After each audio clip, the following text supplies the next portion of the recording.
Hi, everyone. My name is Francoise Jean-Louis, and I am a senior consultant in population health, outcomes, and health equity at RTI Health Advance. Hi, and welcome everyone. I am Jared Bullard, and I am a senior research data scientist with RTI Health Advance up under the Strategic Evidence Generation umbrella. Thanks for joining us for another episode on RTI Health Advance's series on improving health equity. Previously, we have spoken about how cultural humility fits within the pursuit of health equity. Today, we'll discuss more about how healthcare organizations can work to become more culturally sensitive to better serve their communities. So, Jared, I wanted to ask you, what practical or tangible benefits can a health system expect from evolving to become a more culturally sensitive organization? So I think there's lots of gains that the health system can expect to see by becoming more culturally sensitive and humble.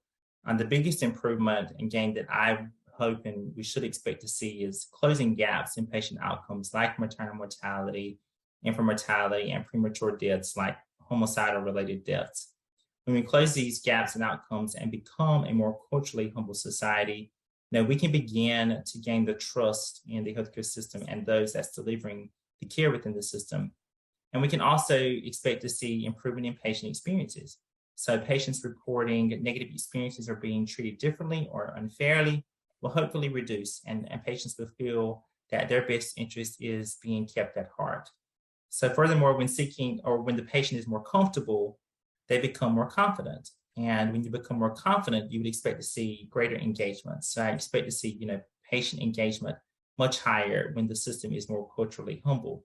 And when patients feel more comfortable, they're also more willing to share more about themselves, more about their experiences, and also their health condition and unique situations. And being humble to their needs and culture will bring about their confidence and their openness and willingness to share.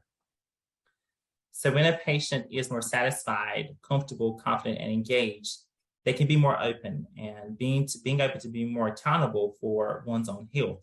So for example, when a provider understands the culture surrounding the types of food a person is intaking and its preparation, a care plan that is sensitive to this culture, but with the goal to bring about healthy behaviors within their culture. And notice I said a goal within and not aside from their culture. Patients are more apt to hold themselves accountable since the care plan wasn't forced upon them and wasn't designed in a way that the goal was completely unattainable to them. So in a culturally humble society, goals that we set for patients must again be realistic and appropriate for their specific conditions. No one wants to take the blame or be held accountable for not reaching a goal that was unrealistic in the first place. And when patients are more engaged, we can expect them to take a more proactive role in their health and be open to making behavioral changes. So a more culturally humble system also paves the way for increasing health literacy and self-management. I think more culturally sensitive health plans ensures that patients understand their care regimens, so including the goals, the advantages and disadvantages, any risk involved, any alternatives and all alternatives, and their part and their role in the plan. And this understanding, I think, will bring about the knowledge needed to self-manage their conditions and when and where to seek care when needed. So I believe cultural humility will also lead to high engagement with primary care. We know that primary care is kind of the gatekeeper to health, and it plays a major role in preventative health.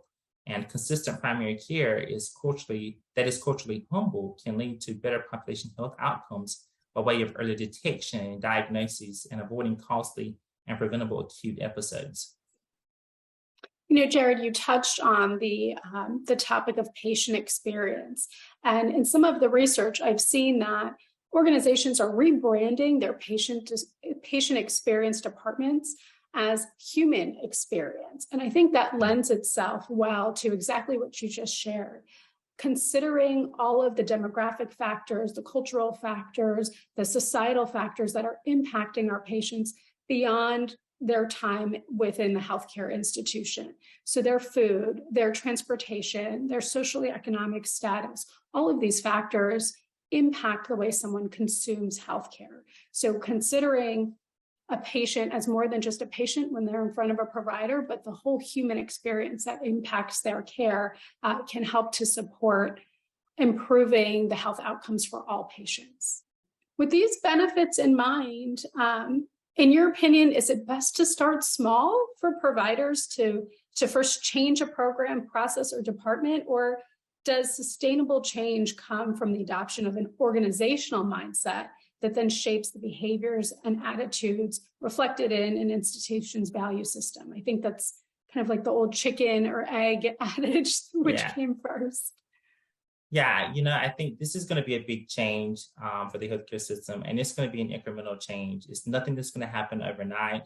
It's going to require time, and it's going to require efforts beyond training providers and other health practitioners.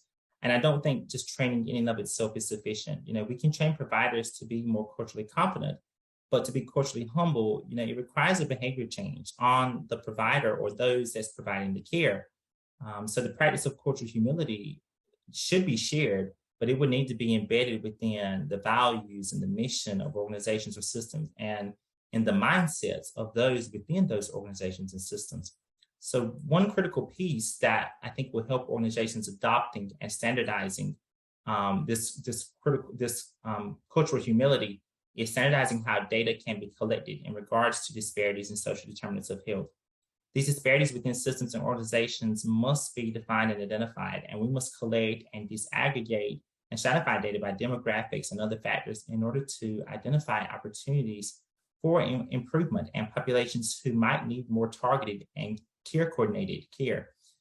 So this is when population risk stratification and segmentation come into play.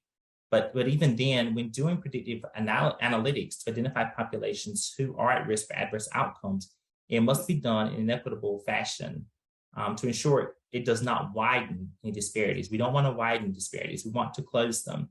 So this is done by making sure that there's a series of validation studies to evaluate the performance of these predictive analytics and predictive models across these multiple populations and across multiple settings. And good data and data analytics is just, it's key, but it's only one piece of the puzzle.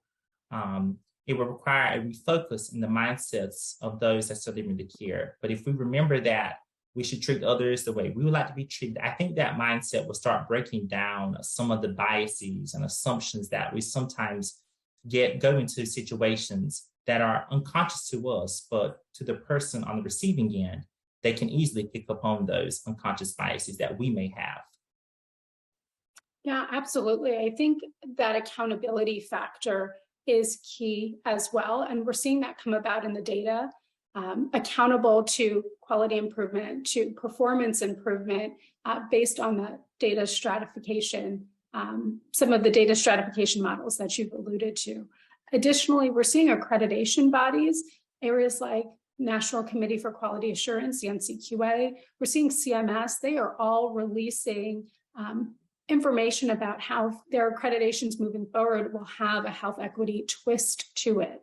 So whether it's in how data is reported or some of the attributes that organizations are held accountable to, health equity will be an added lens in future iterations of various accreditations. So we're keeping an eye on that as well. Well, Jared, I wanted to thank you again for joining me today and continuing our conversation on health equity.